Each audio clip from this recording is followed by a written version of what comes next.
पूरे 4 साल बाद हेमंत कनाडा से लौटा था। कनाडा में एक ब्यूटी प्रोडक्ट्स बनाने वाली कंपनी के लिए हेमंत काम करता था। हेमंत अपने देश अपने घर लौटकर काफ़ी खुश था। एयरपोर्ट पर उतरते ही हेमंत की नज़रें अपने परिवार वालों को खोजने लगी।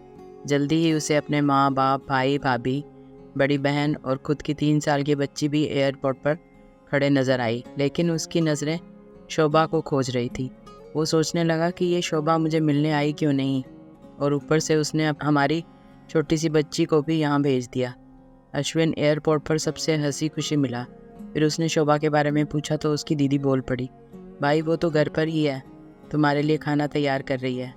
वह तो आज ही तुम्हारे आने की खुशी में काम करने लगी है, वरना वो काम करती कहाँ है। अश्विन ने अपनी बेटी को प्यार से उठा लिया, लेकिन उसकी बेटी उसे देखकर रोने लगी। लाओ मुझे दो बच्ची को, वह तुम्हें काफ़ी दिनों बाद देख रही है ना, इसलिए पहचान नहीं पा रही होगी। कहते हुए दीदी ने बच्ची को अपने पास ले लिया। सभी टैक्सी में बैठकर अपने घर की तरफ रवाना हुए। अश्विन अपने परिवार से मिलकर खुश था, लेकिन ये बात कि शोभा उसे एयरपोर्ट पर मिलने नहीं आई उसे काफ़ी परेशान कर रही थी। वो सोचने लगा, क्या खाना बनाना इतना ज़्यादा ज़रूरी था, मुझसे मिलने से भी ज़्यादा, और वो भी तब जब मैं 4 साल बाद वापस आया हूँ। इन्हीं ख्यालों में घर तक का आधा रास्ता बीत गया। अब उसकी बच्ची उसे देखकर रो नहीं रही थी, इसलिए अश्विन उसके साथ खेलने लगा। बाकी का आधा रास्ता भी ख़त्म हुआ और सब घर पहुंच गए। गाड़ी की आवाज़ सुन शोभा बालकनी में आकर खड़ी हो गई और अश्विन की तरफ देखने लगी। अश्विन भी जैसे ही गाड़ी से उतरा, उसने पहले दरवाजे की तरफ और बाद में बालकनी की तरफ नज़रें घुमाई, जैसे ही वह सुबह को ही देखना चाहता हो।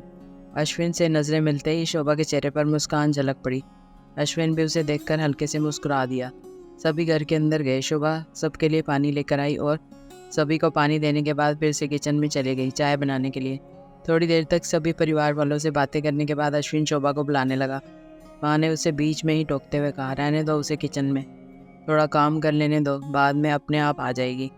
तुम बैठो यहाँ मेरे पास, वैसे भी कहाँ ज़्यादा काम करती है वह। अश्विन यही बात दूसरी बार शोभा के बारे में सुन रहा था। अब उसने सोचा कि मेरे परिवार वाले मुझसे झूठ थोड़ी बोलेंगे, हर दिन नहीं होता होगा, उसको इतना काम आज थोड़ा सा है, करने देते हैं, मैं बाद में उससे बात कर लूँगा। अश्विन अपने परिवार वालों से बातचीत में मगन हो गया।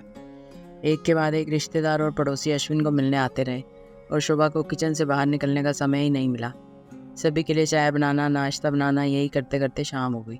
शाम होते ही अकेली शोभा इस बड़े से परिवार का खाना बनाने में जुट गई।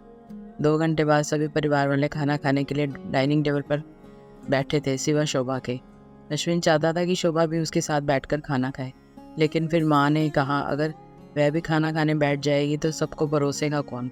सभी के खाना खाने के बाद शोभा ने अकेले खाना खाया। रात को सोने के वक्त अश्विन और शोभा अच्छे से मिल पाए। अश्विन शोभा के साथ काफ़ी बातें करना चाहता था, लेकिन वह उसके चेहरे पर थकान और नींद अच्छे से देख सकता, इसलिए उसने शोभा को परेशान ना करने का फैसला किया और उसे सोने दिया। शोभा सोने ही वाली थी कि उसकी छोटी बच्ची रोने लगी, तो शोभा तुरंत उठकर उससे दूध पिलाने के लिए चली गई। अश्विन कब सो गया उसे पता ही नहीं चला। जब सुबह बच्ची के रोने की आवाज़ आने लगी तो अश्विन उठा और शोभा को पुकारने लगा। जब शोभा पास नहीं दिखी तो उसने बच्ची को चुप कराया और फिर से सुला दिया। अश्विन बाद में शोभा को देखने लगा तो शोभा उससे फिर से किचन में मिली, जो सुबह सुबह ही जल्दी उठकर घर वालों के चाय नाश्ते की तैयारी में लग गई थी। अब अश्विन सोचने लगा, माँ और दीदी तो कहती थी कि शोभा ज़्यादा काम नहीं करती, लेकिन जो मैं देख रहा हूँ वो तो कुछ और ही है।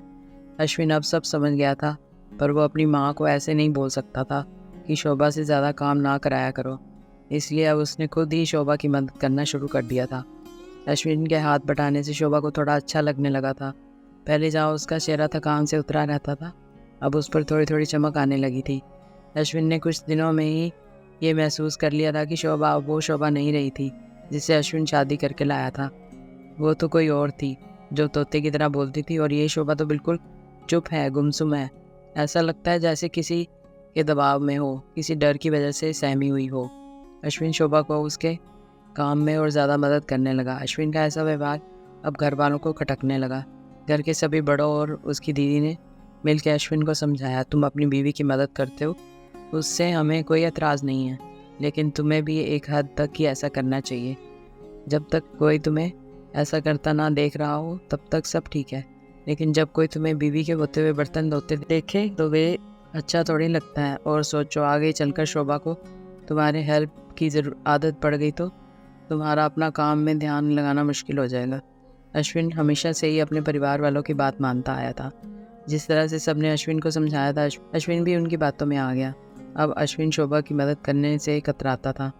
कभी कभार वह बच्ची के लिए दूध गर्म कर लिया करता, उससे ज़्यादा कुछ नहीं। घर वालों ने अश्विन को विदेश जाने से मना कर दिया और कहा कि यहीं पर कुछ काम कर लो। अश्विन ने अब घर से ब्यूटी प्रोडक्ट्स ऑनलाइन बेचना शुरू कर दिए।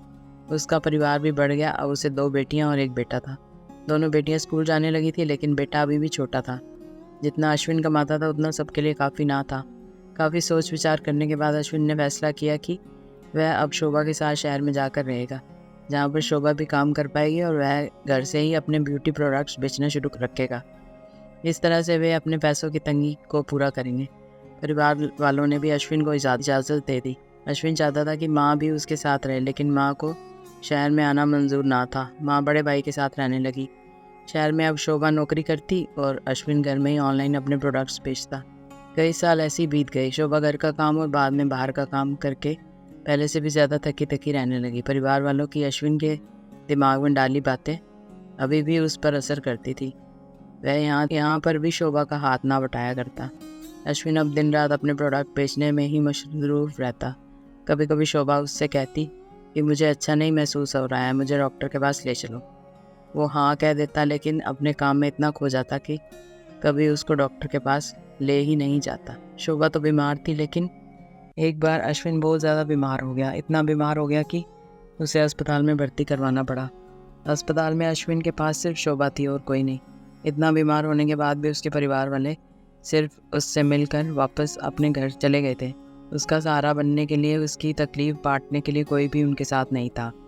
बिस्तर पर पड़े और शारीरिक तकलीफ से गुजर रहे अश्विन को अपनों का ऐसा व्यवहार बहुत तकलीफ दे रहा था। फिर वह सोचता कि उसने भी तो शोभा के साथ ज़िंदगी भर यही किया है। क्या वो शोभा का जीवन साथी सिर्फ नाम का ही नहीं था? जब साथ देने की बारी आती थी तो उसने दूसरों के बहकावे में आकर उससे किनारा कर लिया था।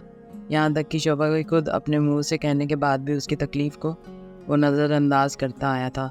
अश्विन को अब अपना दर्द शोभा के दर्द के आगे मामूली सा लगने लगा।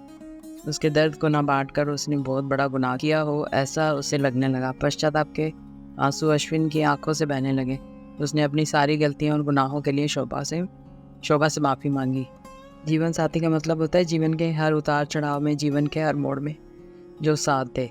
साथ होने और साथ देने में उतना ही फ़र्क होता है जितना सिर्फ वादा करने में और सचमुच वादा निभाने में होता है।